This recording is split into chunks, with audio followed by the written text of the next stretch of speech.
Hello, everybody. Welcome to the Laser Sports Academy podcast. You're here with Bootza and Grant Collins today from Zone Systems, who is the chief sales officer there at Zone, and also is, I don't know, do we call you the Grand Prince of New Zealand with three venues, three laser tag venues, or what's your official title? Laser tag boy. He's got a venue. Well, we always knew Grant from being the site operator of Dunedin Megazone, but he's also got Ponsonby Megazone and Bollarama in Mount Wellington now as well. Oh, Welcome Wellington, along, Grant. Bollarama, different city. Oh, Wellington, not Yeah. Mount Wellington, of course. No, Sorry, no. Wellington. One per city. I can't have too many in one place. That'd be too easy. Of course. You wouldn't want to steal from yourself. I just like all the travel. Of course.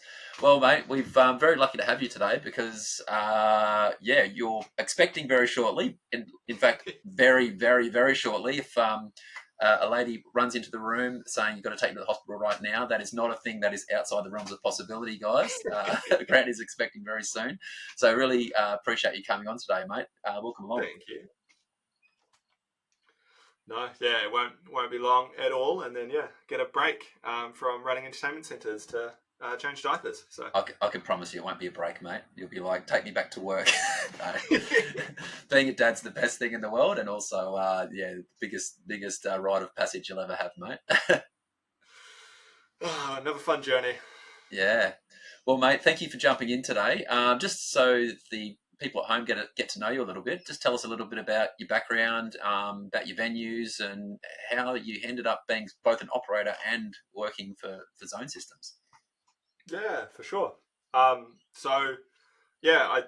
of high school, I signed up to do med sciences at the University of Otago, and then sort of the opportunity came up to buy Laser Force Dunedin at the time, which was sort of bankrupt and on trade me for not much money. And the guy I'd been working for at the backpackers down there sort of came at me as like, hey, do you want to do this instead of being a doctor? Which seemed like quite a lot more fun. So just before my 18th birthday, we took over the Laser Force site, which meant I owned a bar before I could legally drink in New Zealand, which was a little bit awkward. Awesome. And then sort of ran that site for 4 or 5 years and eventually bought out Richard, who we had sort of gone in with. And then from there sort of grew that site from starting with 16 packs to eventually being 60 Nexus Gen 2s. Before moving out of Dunedin, we opened one in Christchurch and one in Hawke's Bay, which now we sort of sold both of those. And about 2 years into having multi-site, Wayne, the former distributor of New Zealand, reached out to see if we'd be interested in sort of taking that on with him. We did that for a wee bit, and then it led to Jeremy and Jamie coming over and asking if I wanted to start working for PNC themselves, who make Zone Laser Tag, and decided that seemed like fun. So hopped over to Melbourne and moved from marketing slowly up to the sort of head of sales and partnership for Zone. And then straight after COVID, since I was a Melbourne lockdown child, we decided that was no longer fun being in Melbourne, so we moved back over to New Zealand. And at that time, we wanted to do more in the entertainment space again, so we took over 2 existing entertainment centres to be sort of where we are now. Still working for Zone, but now from Wellington over in New Zealand. Cool. So, what year did you get into Dunedin for the first time? Was that the first site that you bought, the Laser Force site? Was that the Dunedin site? 2011, 2012. Yeah. So I think right at the tail end of 2011. Yeah. It's been just over sort of 11, 12 years now doing something in the entertainment space. Along with the entertainment centres, we also are part owners of a group called Card Merchant, which is sort of board games and card games. So we do a lot of hobby products, Magic, Yu-Gi-Oh, Pokemon, all that sort of stuff as well, which we originally started doing that from the Dunedin store, but then sort of split that off to its own thing because we found those two businesses sort of didn't get along too well, since the card game, board game players want a nice quiet space where there's no interruptions. And then my entertainment centres have lots of arcade games and screaming children. So unfortunately, those two groups don't always get along too well. We still sell board games and card games in all of our entertainment centres, but we no longer do the big events and stuff in those centres. We do those in sort of separate places. Yeah, that's something that always fascinated me about how you ran venues. You always had so many things and activities going on in the one venue. And Dunedin's like a university town, isn't it? Or it's got a big university close by. And then, Dunedin, I think we've got 7 main attractions now. We're looking at doing one more in the near future because we sort of found that the cost of operating these attractions go down with each additional attraction we're adding in, because we're not necessarily adding in another staff member. Yep. So the staff members can sort of jump between the two different things. And so we found having more range and trying to like mix it up between long form attractions like 40-minute, 50-minute games and 5-minute and 10-minute games led to sort of us being able to make people want to stay in the building for longer, which is why all our venues have kitchens and bars and sort of food and drink offerings sort of integral into those, to just try and keep people staying in them as long as possible. Yeah, and one of the things we were chatting about, which I'd love to share with the viewers before we move on to the H3 stuff, is the Gellyball. I'd never heard of Gellyball before, and you've introduced Gellyball into some of your venues. Tell us a little bit about that. Yeah, it's water-based paintball. So it's sort of the bullets look like this here. So the little packet in here has 10,000 bullets in them. Which the first time I got sent one, I fully didn't believe the people, and I read the instruction on it. It said put it in like a 15-litre bucket. I put it about half a packet in an ice cream container and left it overnight, and came down to my kitchen floor covered in little jelly balls, and my cat having the best day of its life. So I had quite a lot of cleaning up to do. Okay. But they got catnip in them or something, do they? No, not toxic, thankfully. I don't know how many my cat would have tried to eat, but thankfully they are very easy to bat around, so I think he had more fun doing that. But we play it now in 2 of our arenas, so we have it in both Megazone Ponsonby and Boulderama as sort of an alternate option for laser tag, running in the same sort of time slots, but they get 2 5-minute games of that versus 1 12-minute laser tag game. And it sort of just appeals to a slightly different audience to laser tag, so we found it hasn't cannibalized any of the laser tag sales. It's just sort of added in more use into our arenas to sort of bring up their capacity, because it's just fun. It's not as painful as airsoft or paintball or archery tag or anything like that. It's just soft impacts, and it's super easy to use, and the games are just really quick and intense, and they have little vests which do scoring. The scoring's obviously very simple. The vest doesn't know if red shot you or blue shot you. It's just if you got hit, whatever coloured vest you've got, the other team gets those points. And so if you run into a wall, you give the other team points, but no one really cares. It's just fun. You get to shoot people with little water pellets. So, yeah. Have you got a phaser there in your office there? I do not. Sorry. Oh, bugger. We'll have to go look it up online, guys. Gellyball. Is it Gellly? G. So Gellly ball. If you look on the Bolarama or Megazone Ponsonby websites, there's videos of people running around and nailing each other. It's unfortunately pretty hard to play in Australia. Only Queensland is allowed it at the moment. So New South Wales and Queensland. Everywhere else is restricted because it's too much like a gun, even though they look like a little light-up blaster thing. So they got lights inside them? Because I feel like that's the key thing that you can sell to the public when you're saying, we're not a military simulation. Look, we've got lights in our phasers. Like, how many guns do you know with lights? Every time you pull the trigger, like the whole front of it goes like blinky, blinky light. They do have other models which look more like pistols, but we specifically chose for all of our venues to use the X3 model, which looks kind of like I don't know, like the underbit of a needler from Halo without all the spikes on it, just that sort of that bunchy shape with the light up on the end. And then you just screw the little Gellyball hopper, like a little loading thing, similar to what you'd have seen on a paintball gun, just on top of it. And each of those hoppers hold 700 bullets, which sounds like a lot, but they're really small. So most kids can shoot through 700 in less than 5 minutes. Yeah. Cool. And it kind of goes... Is it the tactical laser tag crowd that is the kind of crowd that come to it? No? Nah, so far it's been definitely predominantly kids.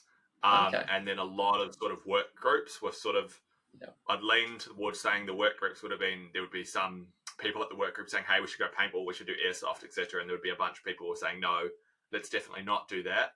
And it sort of balances out to be, they want to do something not as intense as that, but still in the same sort of shooting each other a little bit more than they do with laser tag, which is obviously just light and tagging. They want to get that bit of impact, and so it sort of fits in that nice middle ground. Lots of stag do's, which obviously want to tag one player more than the others. Exactly. All right, mate. Well, I could sit here with my operator hat on all day long. I love talking about this stuff, but what our viewers want to hear about is all about this mythical H3 that we have now heard about.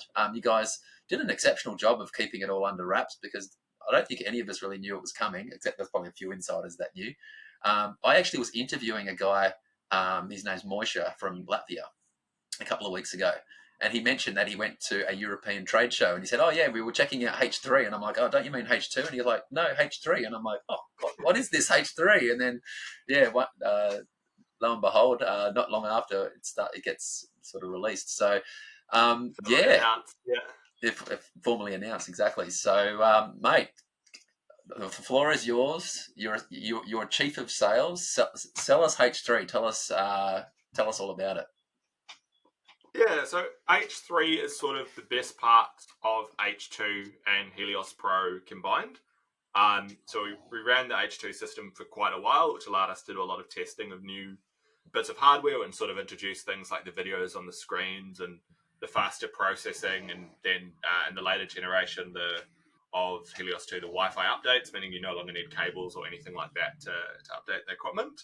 And then from that, we realized we could sort of just build off that platform, incorporate some new tech that we've been working on as well, to make just a really versatile system, which now has things from Pro, which people like the touchscreen, along with the shoulder speakers, and a few of the sort of software elements of it, but now running on much faster chips than the Helios Pro could, meaning it can just do more and more reliably over sort of a longer period.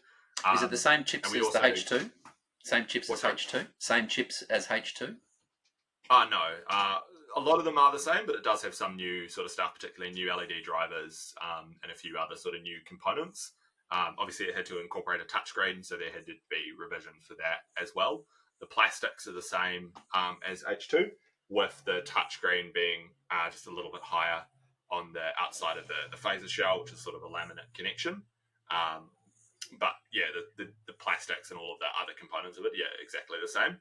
And obviously, the main thing is completely new vest design, which is now UV. Pull it up for us. Pull it up. So it's got cool patterns. So it looks good under normal light, but in a completely dark environment, all of these glow really brightly. And then other big change is new clips. So these are now magnetic clips, so they flick on. They're really strong once they're connected. I'll just connect one, which is kind of hard to do when I'm not wearing it, sorry. Yeah, I was really curious about that piece, like just how easily they kind of can come apart if you catch your pack on something. Or so once it's connected. Good. Oh wow! Still together. Oh wow! And then to get it off, just a little thing comes straight off. So it should make it a lot easier to put them on. It's also changed the side clips, so they're now lockable again. So they've got. I know we did this with Infusion, I think it was a long time ago, but ran into a few issues with it. These new ones are much stronger than the previous. We sort of learned from there. So once they're pulled in, they stay together really reliably. So once you've tightened the vest to where you need it to be, it'll stay tighter.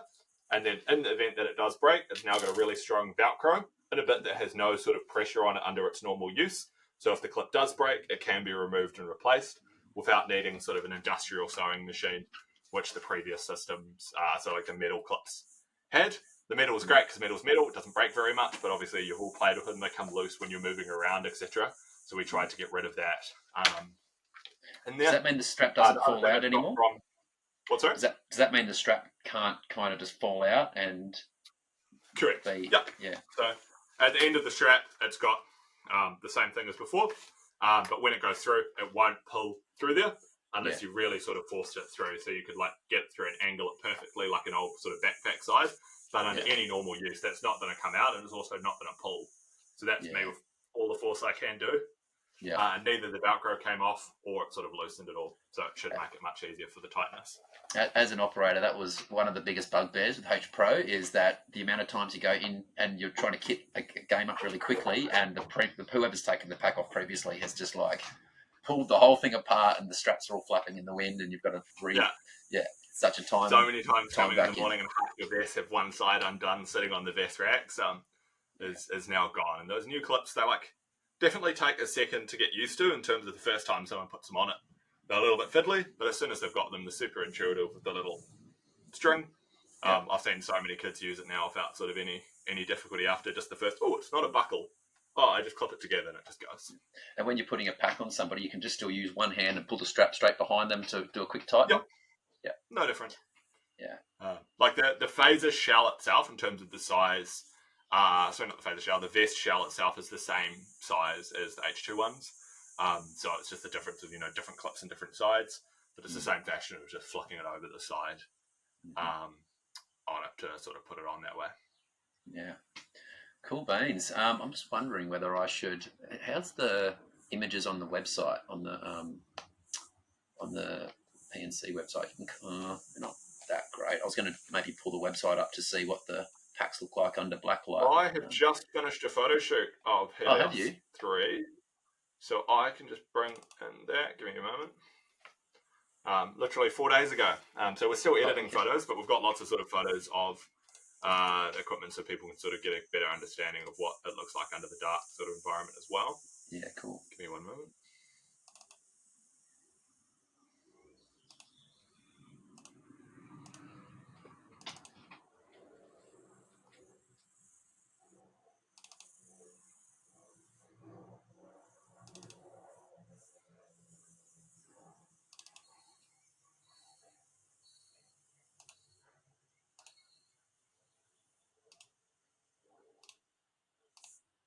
While we're waiting for that, we'll just... Oh, here we go.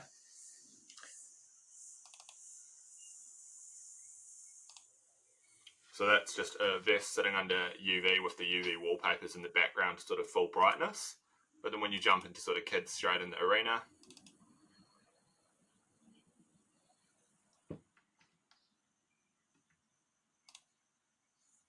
you can sort of see there in a full dark image, you can still see all of the sort of streams glowing on the side of it, which is sort of what I was meaning with they just glow now under a UV light, which just makes it look kind of cool. You can see that side of the LEDs are off just due to the blinking pattern, but the vest is still really easy to see. Cool.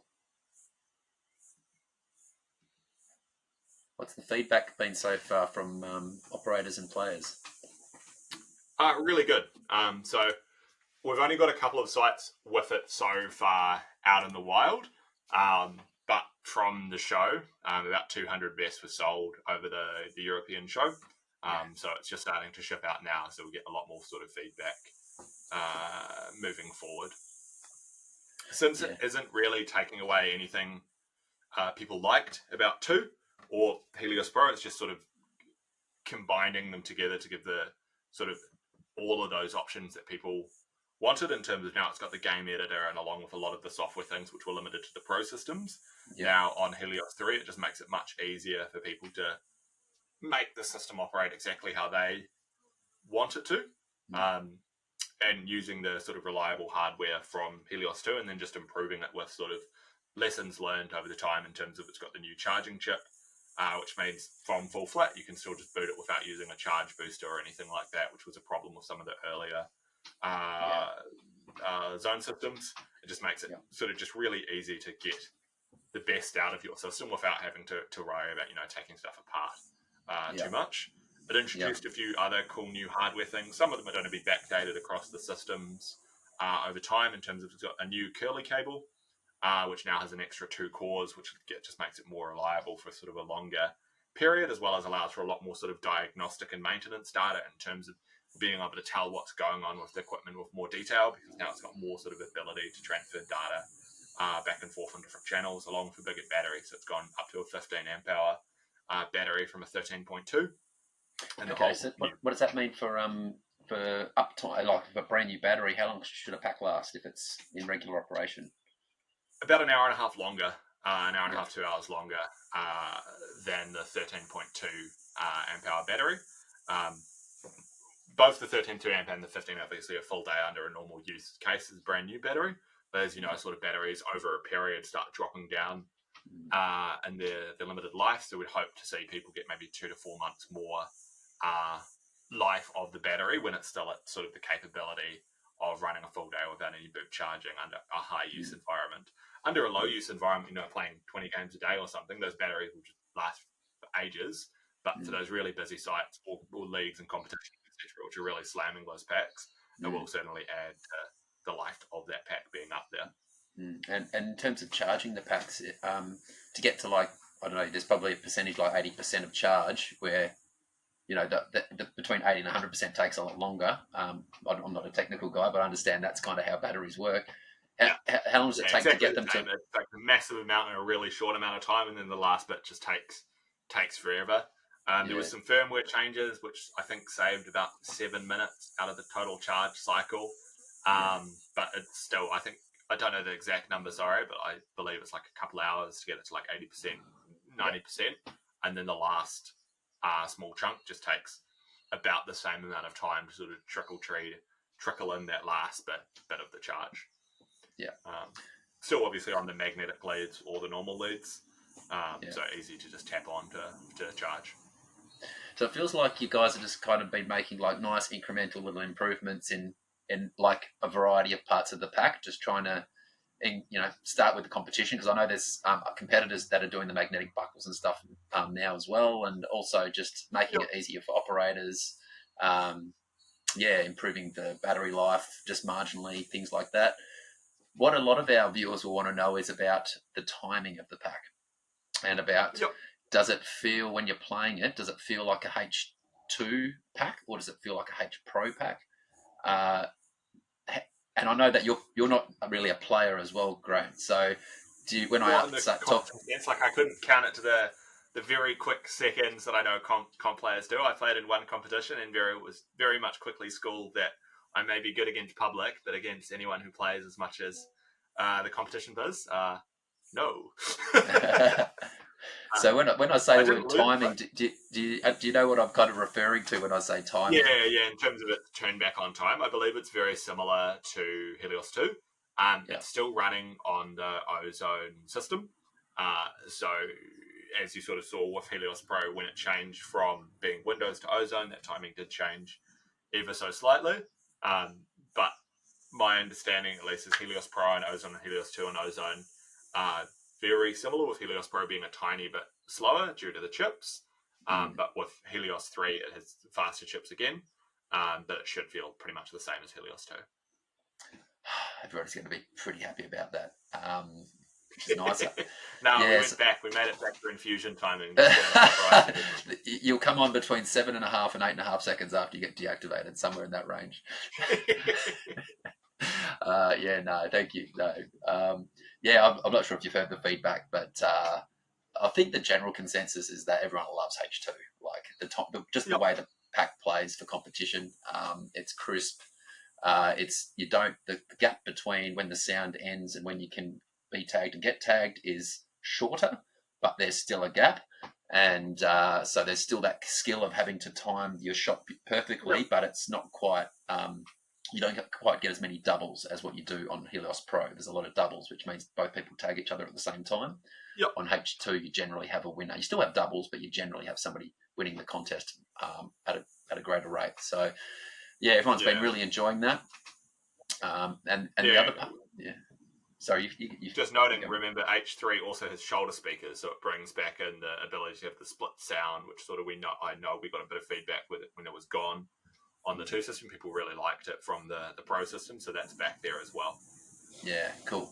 And in terms of the number of sensors on the shoulders and the back, that's something that changed from H Pro to H2. There was less sensors. It's the same as H2, and they're located in the same spots. Yep. Okay. Yeah. So that was one of the things, and I guess going along with that, is there the same kind of the little thing that you put in the phaser that holds the laser and the IR and everything? Is it the same in H3 as it is in H2? Yep. Because I think what's happened with H2, you'd be able to confirm this or not, is that the beam is kind of more limited than H Pro. Is that right? So the infrared beam that comes out is kind of not. So we call H Pro hand cannons. So if you tag anywhere in this range here on a Helios Pro vest, you'll generally tag them. Whereas H2, you need to be a bit more accurate. And in competition, we kind of liked H2, or many of us liked H2. As an operator, I actually love H Pro because a stormtrooper can walk in like this and be tagging people, which is what you want with kids. But as a player, many of us love and me personally love you have to be slightly more accurate and more deliberate with your shots on H2. So yeah, I guess it follows the sort of H2 with the laser IR module as one module together, which means since it's not two separate components, they are tested together, meaning they shoot more accurately than Pro, where they were two separate components, so they could be swapped out sort of individually. And it's got the same track as the H2 laser module, IR module, so it's the same sort of positioning, so it'll be the same level of sort of precision you're talking about. Still editable in terms of they have the dials inside the phaser, so people can tweak it at a site level if they really want to. But from factory, they should be good as they are. Yeah, and still the barrel sensor in there. Yeah, yeah, still the barrel sensor. So it feels like it's going to be kind of like H2 with a nice, pretty new vest, and we'll see what these new. So historically, what I've found is every time we upgrade or change the chips in the packs, the performance is slightly different, just because of the speed at which things is happening. Yeah, So there's sort of a lot of cross chips that sort of it's been sort of a gradual change. With the later shipping of H2, some of these new chips are already out there as well. So internally, there's sort of H2 and H2 2.5 because some of the chips sort of came off the market. So it is really just sort of the next improvement to the system in terms of it's taken the lessons learned from the earlier Helios 2 and all of the things people like from Pro, mushed them together and then tidied up a lot of sort of just things that have been and that people have asked for this a lot of times, adding them in. Lots on the software side, just because the chip, the pack can communicate faster. It's got the later version of the Wi-Fi chip, meaning it can just transfer data in a much faster way, which will sort of lead to more stuff coming out. And smarter gun boards, meaning there'll be a lot of sort of future ability to add in more stuff in the future as well off the same hardware platform, similar to when we released the Ozone update for Pro. It allowed a whole lot more stuff than was ever available onto the Windows system on the hardware, because the hardware was sort of not the limiting factor. Now we're on a really nice hardware platform, and we've got time to just incrementally update and add a whole lot of other cool stuff via software over the next, in theory, forever, because we're not intending to change obviously from Ozone. With as much as possible of any Ozone update being backwards compatible on any other Ozone system. What kind of things would you look to develop over the next few years on these new, better hardware, like the better hardware in the phaser and stuff like that? What kind of features we might look forward to, I guess? A lot I can't answer, but certainly we're wanting to play around a lot with the touchscreen, because we know sort of touchscreens are more or less a silly marketing gimmick on all laser tag systems, because no one really needs them to do anything. Like, yeah, you can swipe and see your scores and things like that, but we see a lot of potential to add in cool stuff, taking inspiration from video games and things like that, just to make it a more useful part of the system. Obviously, a lot would be more geared towards public, but I'm sure there'll be stuff which is useful for sort of comp players and things like that they could see on those screens in future. With the sort of API side that we're now sort of opening up with Helios 3, there's a lot of just room for stuff getting tied on to the laser tag system, which should just make more cool stuff in the future. More or less, we've sort of had, Ozone's been out for quite a few years now, so we've made a lot of improvements from when Ozone first came out. Now, anyone who's used it would sort of attest it's just very reliable. In the rare event that something goes wrong, you've got a second Ozone box, you just plug in the other one and you're back up and running in sort of not much time. And with Ozone platform updates like the backup system, so you can now back up your settings and then just import it into your other Ozone box. You don't really even have to worry about setting changes anymore between those boxes. It's just a very easy to use system.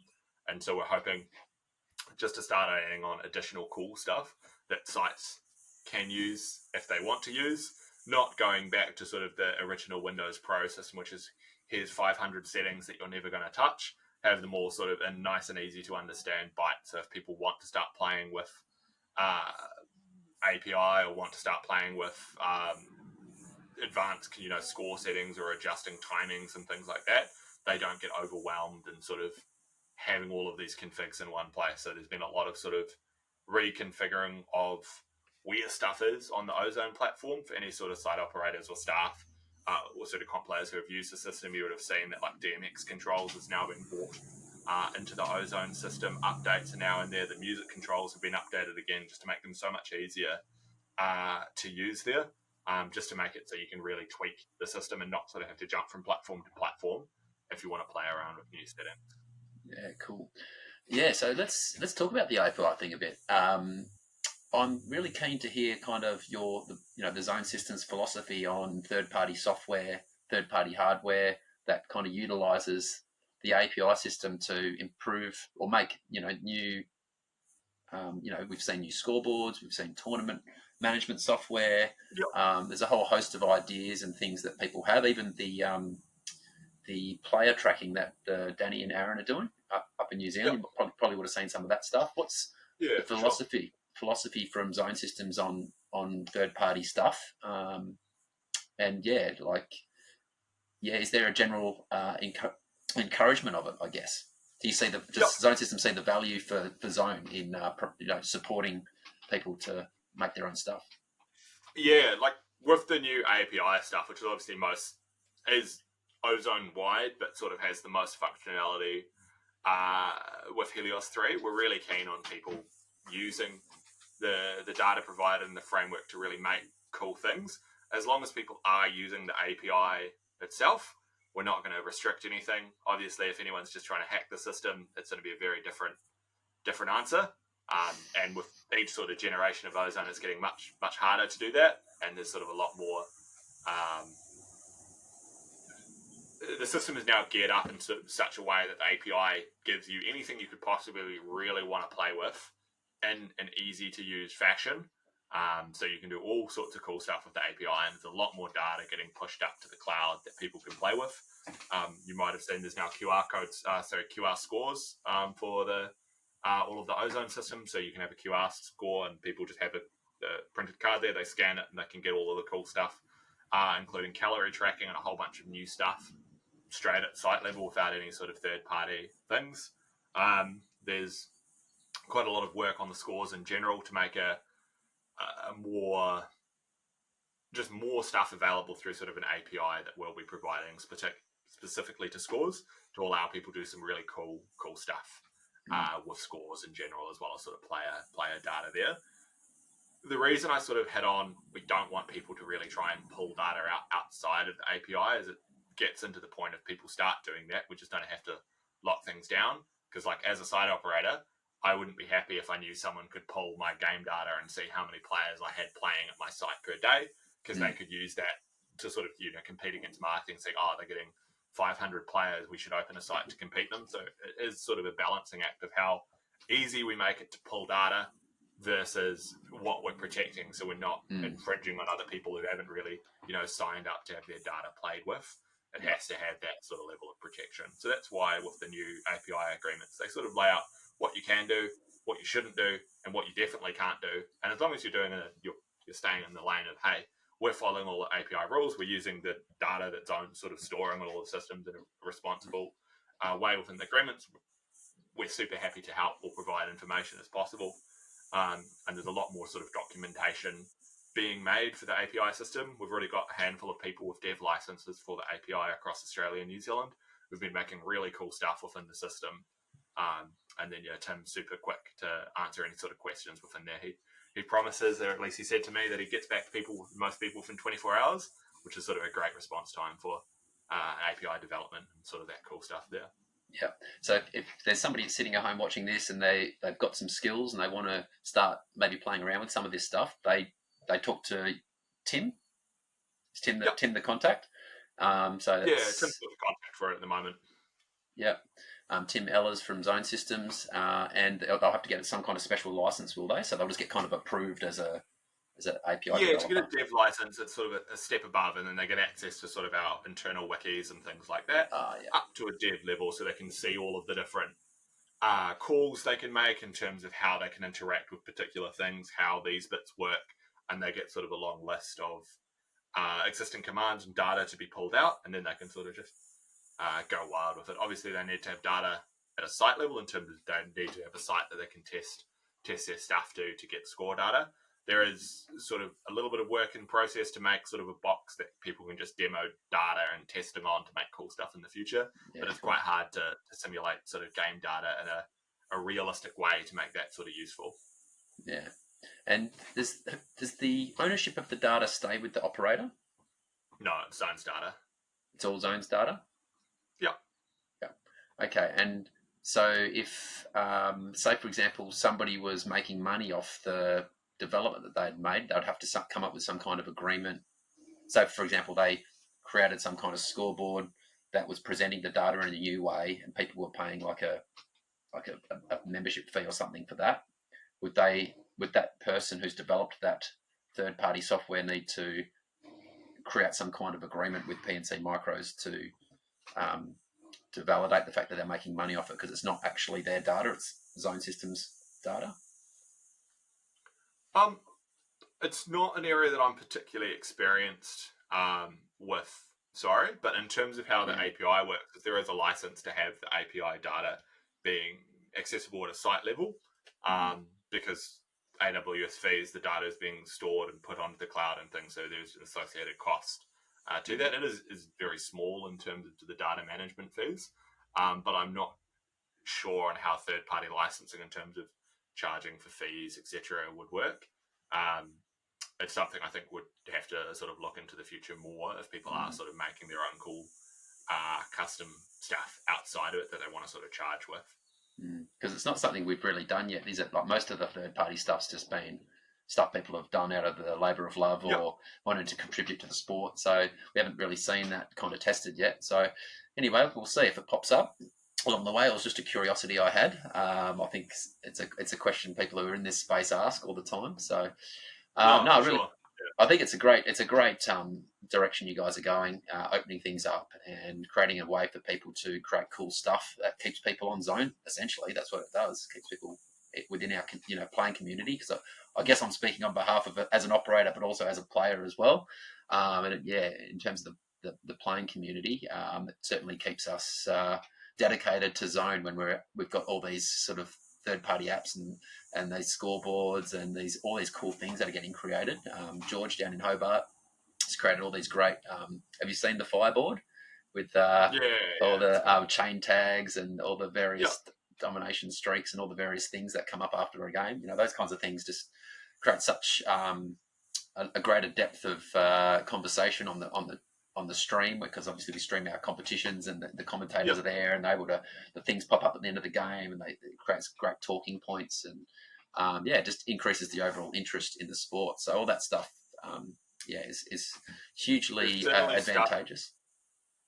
Coming up in terms of the sort of software side, which should make things like that a lot easier, with more sort of data just being thrown into the scoreboard API system, so they can pull much more elaborate events and things like that could be used for sort of third-party things. So I think a lot of the stuff which is coming in that fashion will just help these cool third-party initiatives as well. Obviously, some stuff that people have made in third-party, we're making mainstream versions of it. Won't have all the same sort of features, etc., but just widening the capability of those systems to make it easier for people to just go straight out of the box with those things. Something that would be cool too, this is came to me now, would be getting from Zone Systems some aggregated data around things like the calorie tracking, for example. Like I know in my marketing materials, I've always wanted to be able to explain what kind of physical output happens on an average game. We've got the data now. It would be great to know what aggregated data looks like. What the average calories per minute of gameplay or something like that is getting expended. Is that something that could potentially happen? Yeah, easily. So like that data would be already available in terms of the API. Someone could make their own cool little worm graphs or anything like that. Currently, the data in terms of how it presents on the scores is just a static. After this game, they burnt 100 calories, whatever the case may be.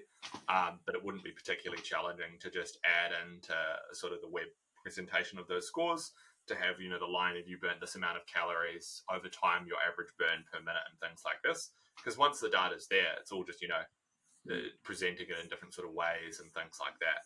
There's already been a bunch of changes to the QR scores from their release to add in cool new things, along with the ability for sites, to put their own marketing information on those score things, and just sort of build out there. So anything like that is something which, if it's just requested through, is something that can certainly be added over time. There's sort of a long dev list, as you can imagine, for all of the products of things that people have requested from all sorts of regions. And once the requests get a whole bunch of them, we sort of prioritize getting that sort of thing made, along with all of the stuff that we're already working on, sort of on our own sort of pathway of what we're planning for the system coming forward. Yeah, and presumably when somebody gets an API or a dev key, they get it just to access data from the particular location Correct. that they're associated with. Yeah, so to get aggregated data across the planet, the only people who could really do that for us would be Zone Systems. Yep. Sorry, I misunderstood what you meant there. Sorry, I thought you meant from an individual site level. Yeah. All right. Well, maybe that's something we can talk to Tim about. So getting some of those things would be, I think, useful as an operator from a marketing perspective, at least, for sure.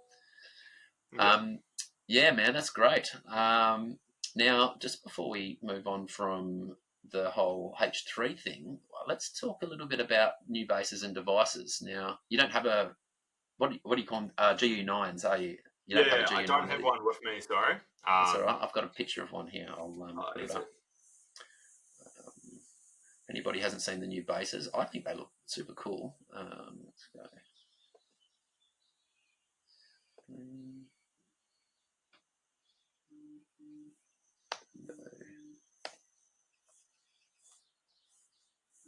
Oh, of course it doesn't want to show up. I have this thing where it just decides it's not going to. Let's just share the whole screen. Yeah. All right. Let's just go here. I'm just going to share my whole screen so everybody's going to see everything. And then let's go with this. So here we go. This is the new base. It's kind of like a triangle shape. Yep. So whereabouts are the sensors located on the base? Throughout the middle section, so we can sort of see the LEDs around the side there, along with, I believe, there's some on either side of the speaker. I'll see if I can bring up a circuit board of it. This actually does have a play, enough play. There we go. It's 1 second video. So essentially, that kind of hexagon thing in the middle there has LED sensors underneath the perspex piece there. What do you call it? The frosted perspex hexagon. Yeah. Have you seen the new Wi-Fi targets as well? No. Gotcha. I'll find you one of those, and that should help explain how the centre bit works. Wi-Fi targets. Oh gosh, that's going to save us so much cabling. So yeah, the new Wi-Fi targets, one of the cool things is they've also got little speakers in them now, so they can all play their own sounds, etc. Yeah. They are Wi-Fi, but they can be powered by PoE or individual power supplies for each of them. Obviously color changing. They've got beacons in them, the same as all of the other new zone devices, so things can detect when they're sort of close to them. And yeah, speakers is sort of the main. I've always wanted speakers on my target, so I'm happy. Yeah. Expand on the beacon piece. So it basically all the new devices can sense when you're close to them, essentially. More or less, yeah. So packs can sort of detect, similar to when we did the proximity features on packs. So packs can sort of tell the approximate distance from each other. They can now do the same for the devices, which is where some of the new sort of guidelines for public players for H3 came with, like, hey, you're near red base, tag red base, and things like that. With the plan to really sort of build off that into future changes with the software on the product, just to make it sort of an easier first step. Because when people are first playing, obviously they don't know what a base looks like, they don't know what a target is, they don't know what any of these things are, so it is a little bit jarring when you're going in an arena. There's blinking lights everywhere, and so to try and make that first game experience just really easy for them to, like, oh, I'm near a base, I tag it once and walk off, then the system can intuitively know, hey, the game settings is currently you need to tag this base 2 times, 4 times, whatever. The pack can then tell the player, hey, you need to tag that base X amount more times. so they don't just go bang, nothing happens, walk away, think they've destroyed it, and just not destroyed the base. And so you're just trying to push people into that direction. It's good to save your stuff cost. Where is the Wi-Fi target? I guess this is going to also open up a whole bunch of opportunity for those King of the Hill style games too, where 100%. Set up areas in your arena where you need to be within this vicinity. Just if you hold that vicinity and you're active for 20 seconds, you score a point. When the hill is earned, then the hill moves to another spot, and you could have like half a dozen different hills around the arena. I think we've all been dreaming of that game. This sounds like it's possible it now. Should just allow for more stuff, and again with API in future, it will allow for more cool interactions with devices in the future. Same goes for obviously the later generation of video bases. They all have beacons in them as well, so people can do some pretty cool stuff with those as well. Cool. There are the new Wi-Fi targets. Sorry, it's from the score thing, not the greatest image. But big speaker in the center, sensors around the outside with lots of LEDs. They can all change color, etc. Wow. How big are these things? You'd expect. And you can go straight off a PoE injector or just straight plugged into power. So really easy to use. And you're no longer limited to, like you get them in groups of 20, you could get 2, you could get 3, you could get 100. It doesn't matter because they're just all Wi-Fi. Yeah. So you won't need to run themselves. Yeah, right. Okay, cool. And are these things the same size as the old targets? Are they a bit bigger? Slightly bigger. Yeah. But we're talking, 2 centimeters or something. They're also a hexagon. So they are obviously not a circle, so they are just slightly bigger by default. Yeah. In terms of the exact place to tag these and the bases, I think it's easier if I just share you a diagram after this call of sort of optimal places. We're already working on these for sort of the marking materials of, the new where you tag the devices signs just to get the exact answer for comp players, because I can answer them so that, the public shoot in that general area, but you guys need to be a little bit more precise than that. I don't want to give you the wrong answer there.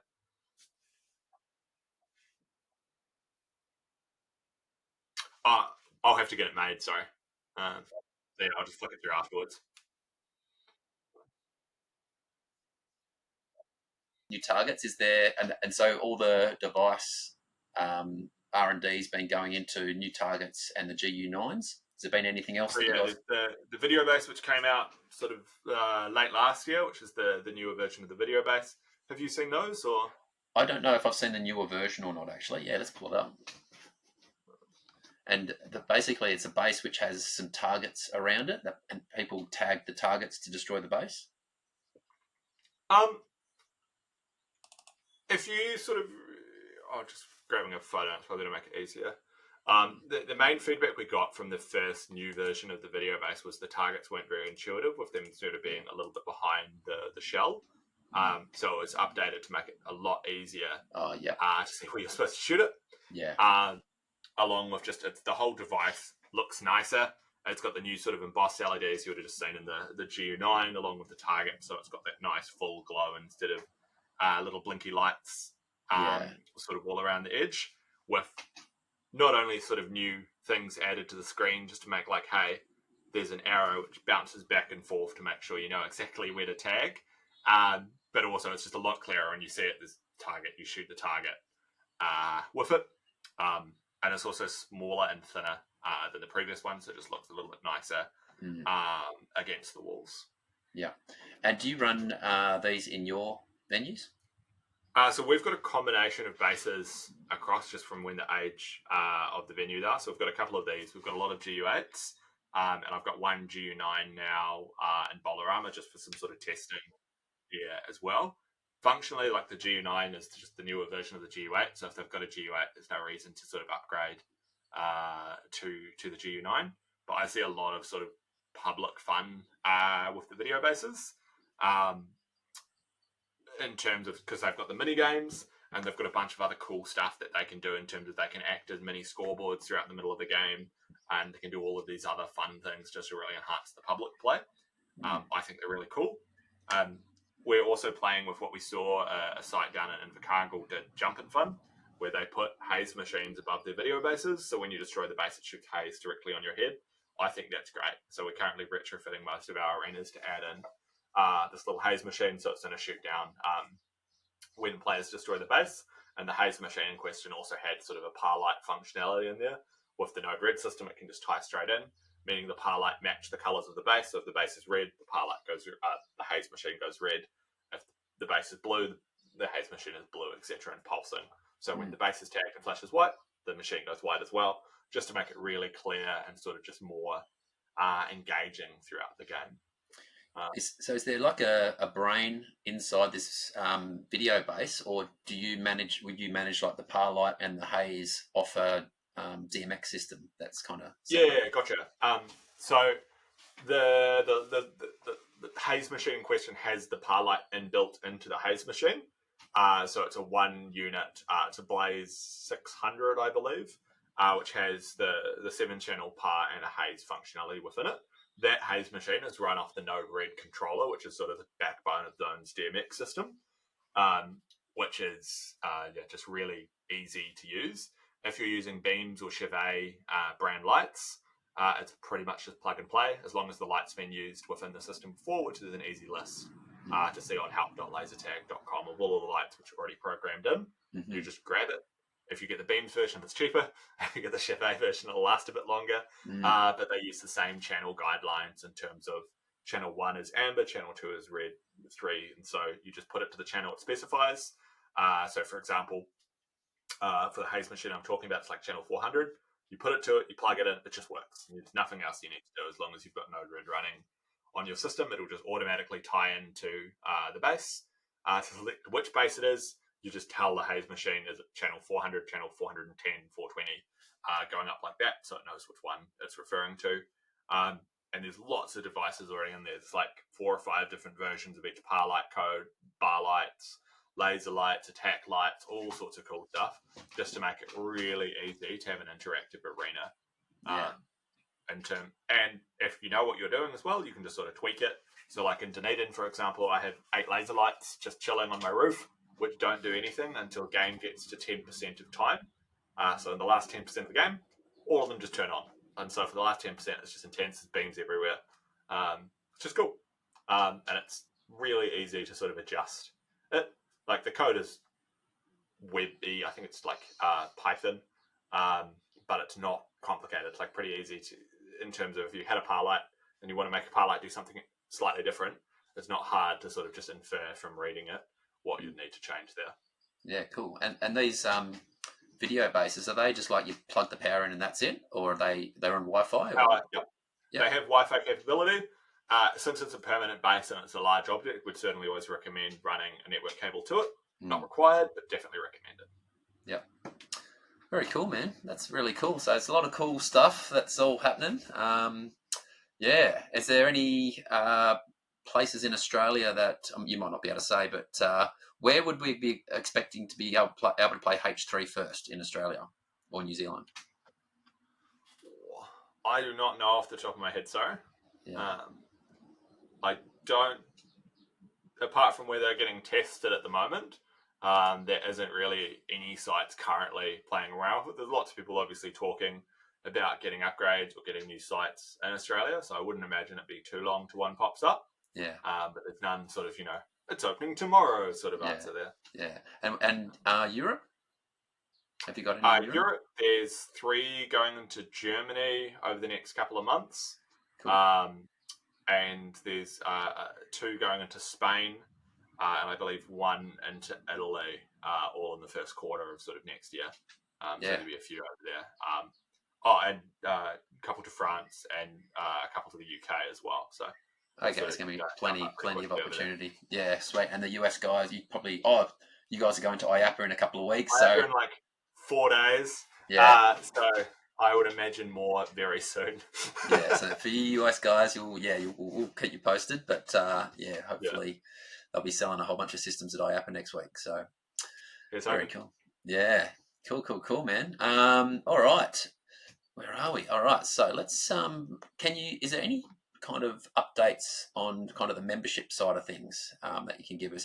Has there been any developments there, or are we kind of just exactly the same, kind of doing what it's Play Zone Laser? There's a lot of stuff which has been happening in that space. Quite a lot of it I can't really give too much information on at the moment, but some cool things which have came out as sort of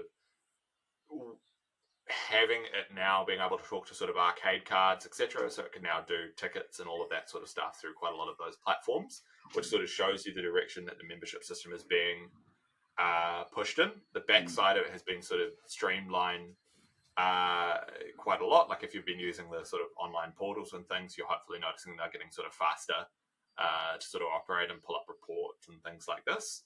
But there is a lot of sort of changes coming up there for sort of the better, and certainly my opinion, to make it easier for people to use the membership system, but as well as just not be tied to an individual sort of card system to sort of access that those feature sets.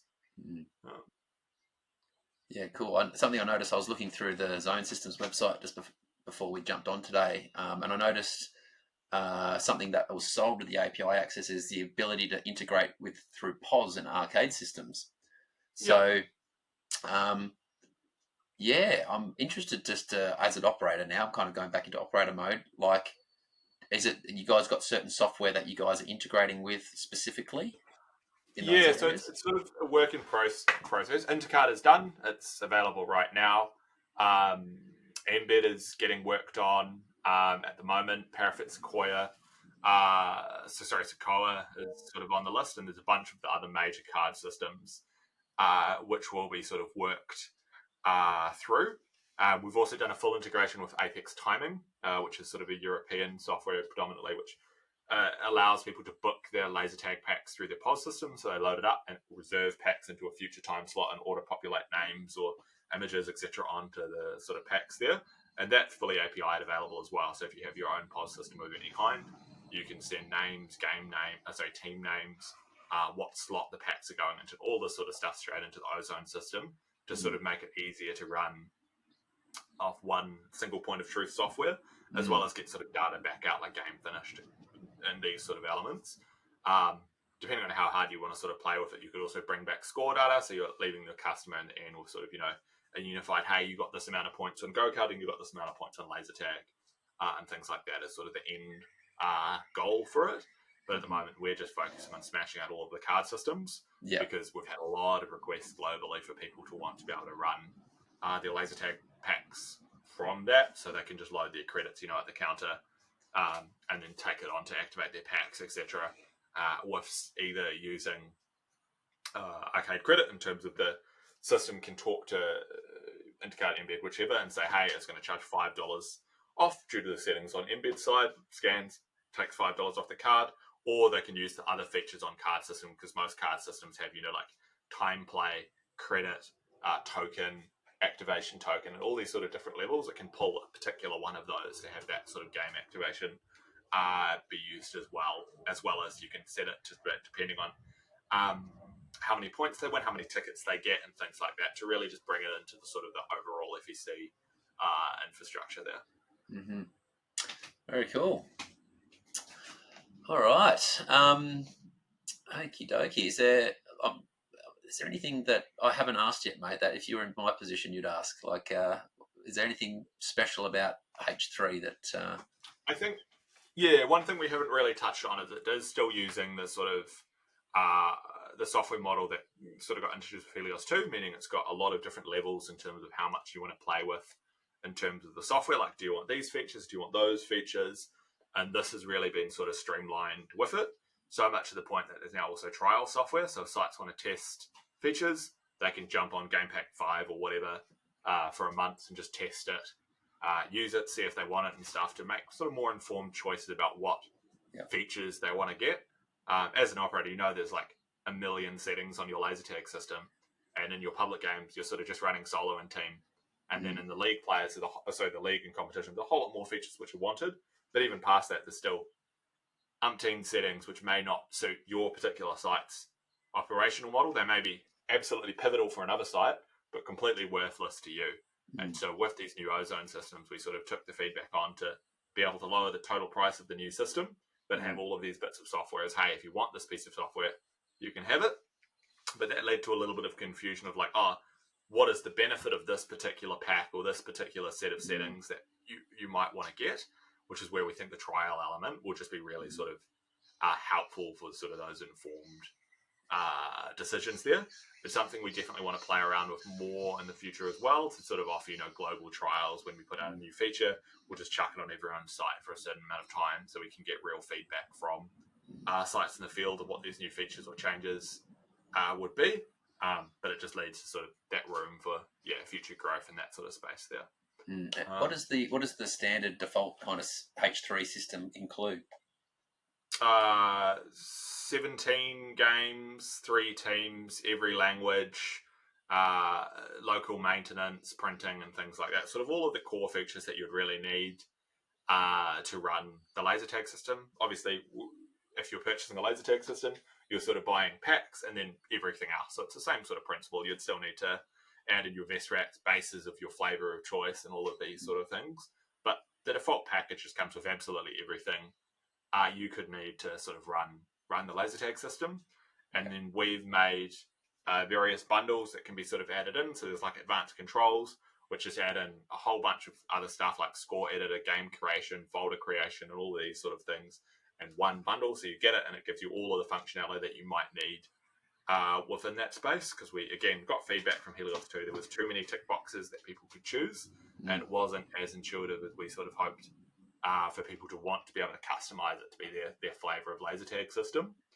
And then we also made a super bundle, which is Unleashed, which comes with, I don't want to say like the level of Helios Pro, but it comes with another 3 game packs. It's going to have 30 odd games. It comes with the extra 5 teams, advanced controls, and a whole lot of other stuff to really take it to just a very full spec, doing lots of stuff which a normal site wouldn't really need, just straight into one sort of software option, which we really intend for sites in really competitive markets.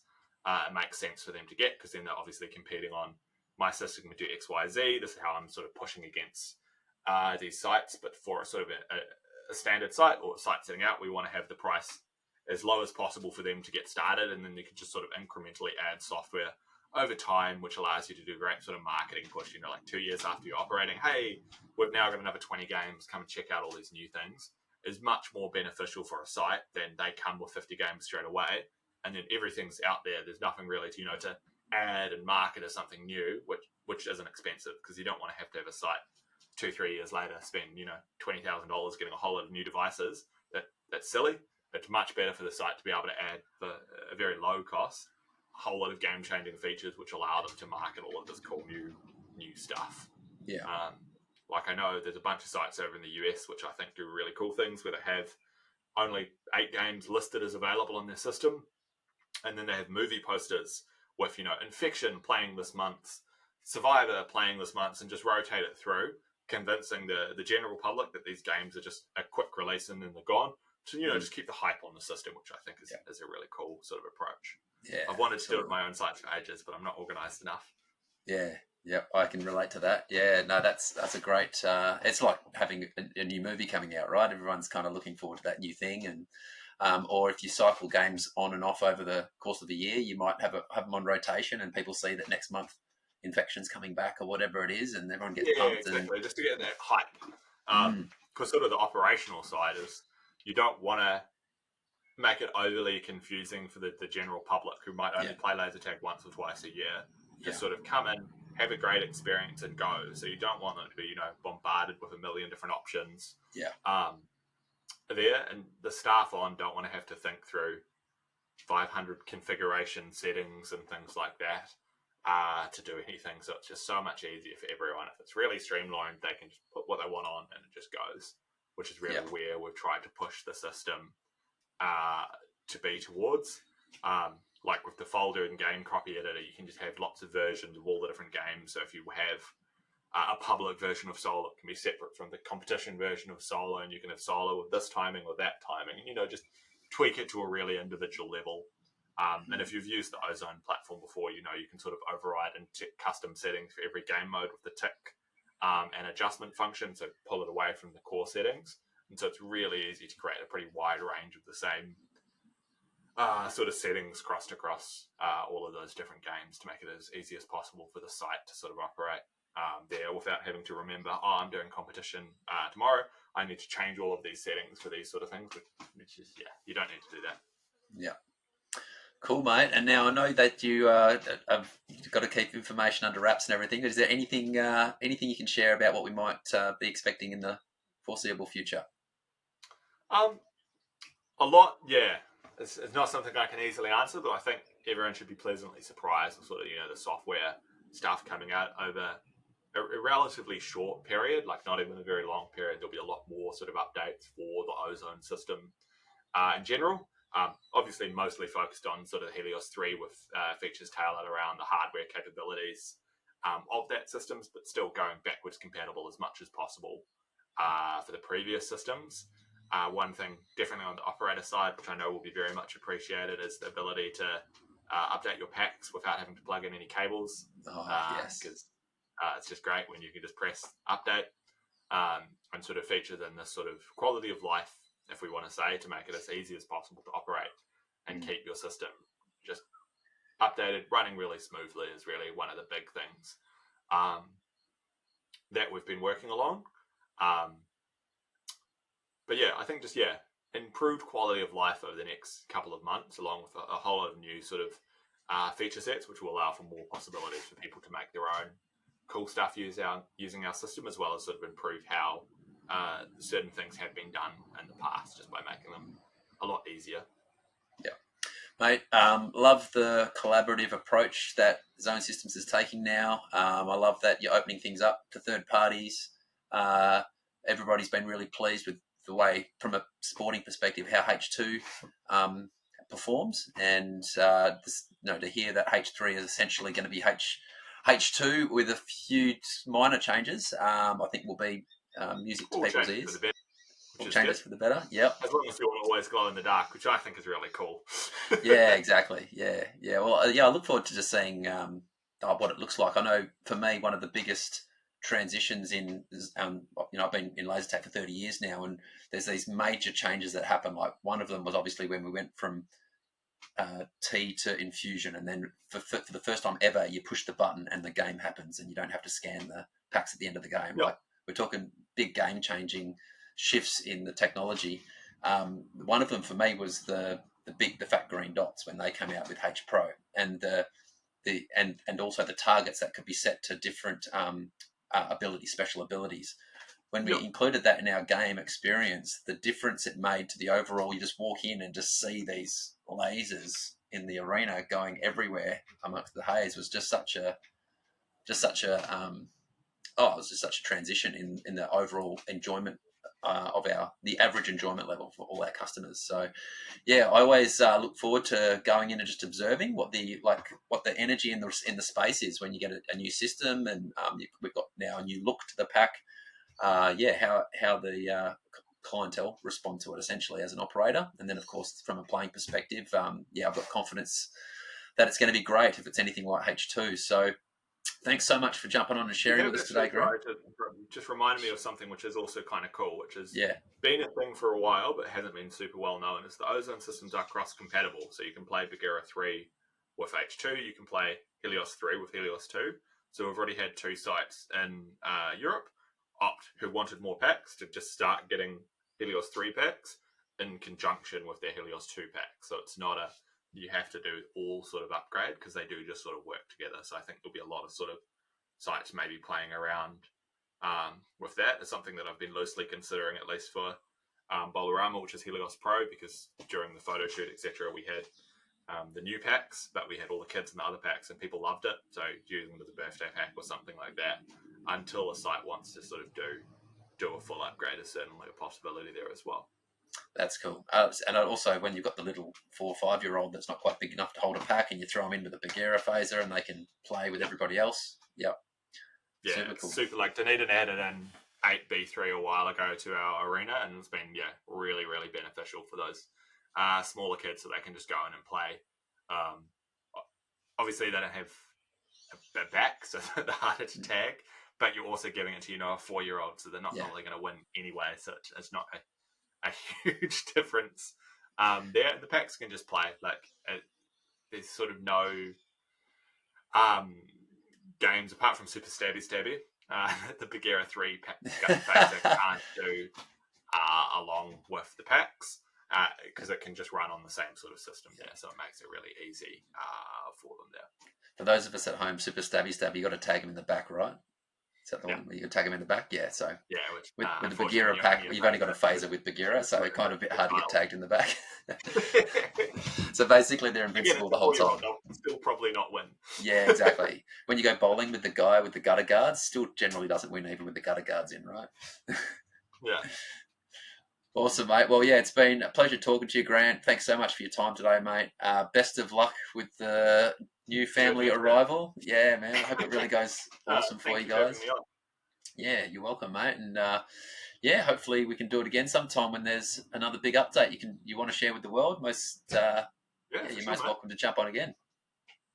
Thank you. All right, mate. Well, thank you, and thank you to everyone listening in today. We hope you enjoyed the content. We'll see you next time.